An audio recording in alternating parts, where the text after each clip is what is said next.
Right, so getting off the bus with my camera app, they flip that camera to the front facing camera. Right, I get off the bus and into the camera app. Look at this clown, look at this clown, look at this clown. Go ahead, man. You want to cross me? Go ahead. Huh? I said, go ahead. You want to cross me? When there to cross me? Go ahead. Again, you just did.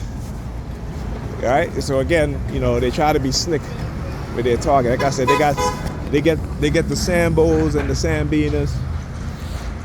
Right. They get the Sambos and the Sambinas to engage in that sort of harassment, that sort of targeting. Right. That's what they do. These dumbass Negropeans, and I call them dumbass in every sense of the word.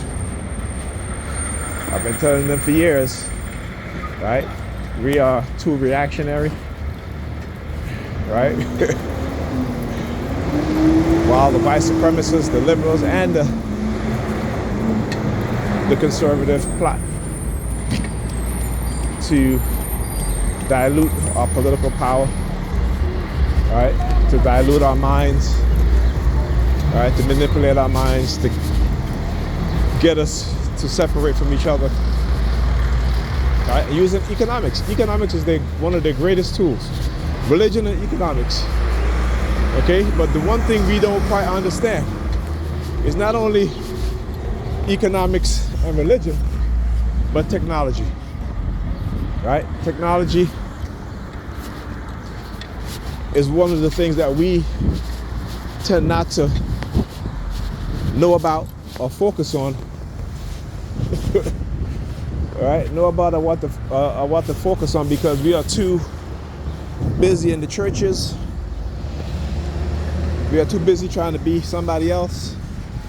And again, it's not our fault. But we see what's happening now, right? The gutting of the federal workforce is going to decimate black federal workers, right? The gutting of the civil rights bill. And you don't think that white people, even white liberals, didn't want that to happen? Huh? They are willing to sacrifice a few of their own, right? Remember what I tell you, 30% of the post office workers are black, right? I think 22% or 21% of the federal government workers are black.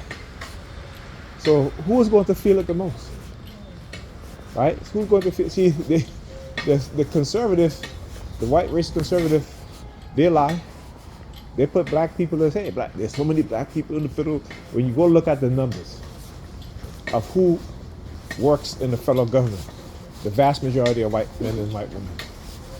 When you look at managerial positions, supervisory positions, the vast majority of those who are in managerial supervisory positions are white men and white women. Right? So again, when I talk about cognitive warfare, the manipulation of a society of people, right, to skew their belief, their thinking, using information, false information, in which you believe that it's real, if you believe it,